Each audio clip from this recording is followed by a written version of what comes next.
En Californie, on fait absolument ce qu'on veut. On peut léguer la totalité de son patrimoine à son poisson rouge, à une œuvre de charité, à son épouse. C'est de la liberté totale. Alors qu'en France, il existe ce qu'on appelle la réserve héréditaire qui protège notamment les enfants qui peuvent recevoir jusqu'à 3/4 du patrimoine, en l'occurrence de Johnny. Mais en Californie, on fait ce qu'on veut. Il y a une chance d'obtenir satisfaction ou pas? À mon avis, elle est assez faible. D'abord parce qu'il y a une jurisprudence très récente du compositeur Maurice Jarre, qui a passé 30 ans en Californie. Les circonstances étaient à peu près similaires. Et il a légué l'intégralité de sa fortune à son épouse, déshérité son fils Jean-Michel Jarre. Ça a été validé. Ça a été attaqué par Jean-Michel Jarre, mais ça a été validé. Ce que je vois venir, c'est un combat en effet judiciaire devant d'abord le tribunal de grande instance de Nanterre, puis la cour d'appel, puis la cour de cassation. Mais a priori, le testament est parfaitement valide. A priori, Johnny était résident californien.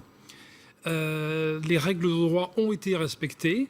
Alors était-il en état intellectuel de rédiger son dernier testament? On peut dire, hein, c'est ça, quatrième testament rédigé par Johnny. Voilà. Ouais. Mais a priori, les conditions sont réunies et ça n'est pas la première fois. Il y a beaucoup de transnationaux qui, comme ça, établissent des testaments aux États-Unis, en Californie et dans d'autres États, qui sont validés par la France parce que la France reconnaît que ces testaments sont conformes à ce qu'on appelle l'ordre public.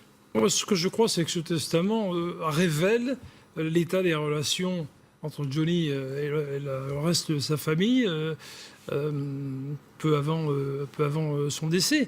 Il a voulu privilégier Laetitia dans un premier temps. S'il arrivait quelque chose à Laetitia, ce serait Jade et Joy. Joy et Jade. Joy et Jade, qui bénéficieraient de l'héritage. De l'héritage. Donc je crois que ce testament reflète l'état des relations qui, à mon avis, était compliqué et tendu entre les différents protagonistes. Ce que je crois, justement, c'est que Johnny est devenu californien. Et en Californie, on a l'habitude, les milliardaires américains, qu'est-ce qu'ils font? Ils déshéritent leurs enfants. Bill Gates, il a... oui, d'accord. C'est un petit peu différent. C'est pour d'autres raisons qu'il déshérite ses enfants. Tout à fait, mais je pense qu'il a pris... c'est parce qu'il contre l'héritage. Je pense qu'il est devenu un peu californien dans ce sens-là. Ça veut dire qu'on a 10 ans de procès, 5 ans, 10 ans devant nous?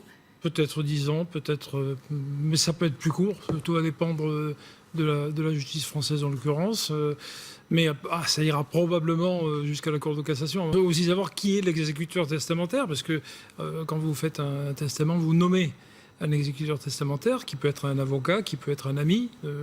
Et ça, j'ignore pour l'instant qui est l'exécuteur testamentaire.